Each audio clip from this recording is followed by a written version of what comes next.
तो एक रिश्तेदार के यहाँ गए थे।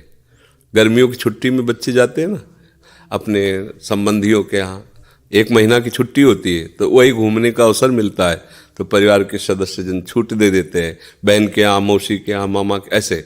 तो बहन के यहाँ गए थे, तो बहन की जो पति की बहन होती है उसे नंद कहते हैं, वो उनके यहाँ ले गई थी। तो उनके यहाँ हम गए हुए थे, तो एक कमरे में देखा एक नौजवान व्यक्ति पड़ा हुआ था, वो शायद उनकी ननंद के पति थे। तो उनको पता नहीं क्या लगा, भगवान की प्रेरणा, हम तो बच्चे थे, तो हमें बुलाया, ऐसे नज़दीक गए तो रोने लगे। उनका बच्चा अब हमारी कोई बात नहीं सुनता, तो हमें मन में है आपसे बता दें।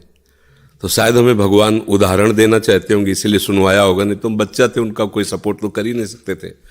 उनका बच्चा है, जो बिल्डिंग देख रहे हो ना, ये मेरी बनवाई हुई है, वो मेरी पत्नी है, और वो टाकीज के सामने मेरी चाय, समोसा, पान, इसकी दुकान थी, और मैं सुबह से शाम तक मेहनत करता। तो यही पत्नी हमारे मोजे जूते उतार करके हमें प्यार करती थी। हमारे शरीर में लकवा मार गया, अब मैं उठ नहीं सकते। बोले 2 रोटी से ज़्यादा भोजन नहीं देती, और कहती ज़्यादा देंगे तो बार बार शौच करोगे, हमें फेंकना पड़ेगा। बोले हमको मारती भी है, हमसे बात नहीं करती, चिल्लाते रहते हैं, हमारे सामने और दूसरे पुरुष को बुलाती, बात करती ऐसा। बोले किससे कहूँ, अगर कहूँ तो ये मारेगी आकर के, कहना नहीं। तो हम बच्चे थे, पर वो बात हमारे दिमाग में, हम बार बार सोचा इस विषय कि मेरे से क्यों कहा। तो शायद मुझे शिक्षा भगवान दिलाना चाहते थे, एक उदाहरण हमारे दिमाग में।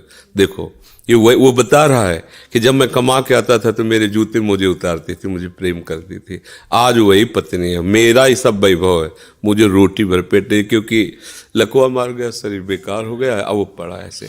अब उस व्यक्ति का कौन मित्र होगा, कोई प्यार से बात, तभी तो हम बच्चा थे, हमें बुलाया, कोई प्यार से बात नहीं कर सकता। वही व्यक्ति है जिसने अपने जीवन को सजाने की चेष्टा की, लेकिन एक मित्र है जिसको वो नहीं जानता था। इसीलिए अगर उस मित्र को जानता होता तो उसको रोना नहीं बनता, वो केवल उसी से बात करता और जीवन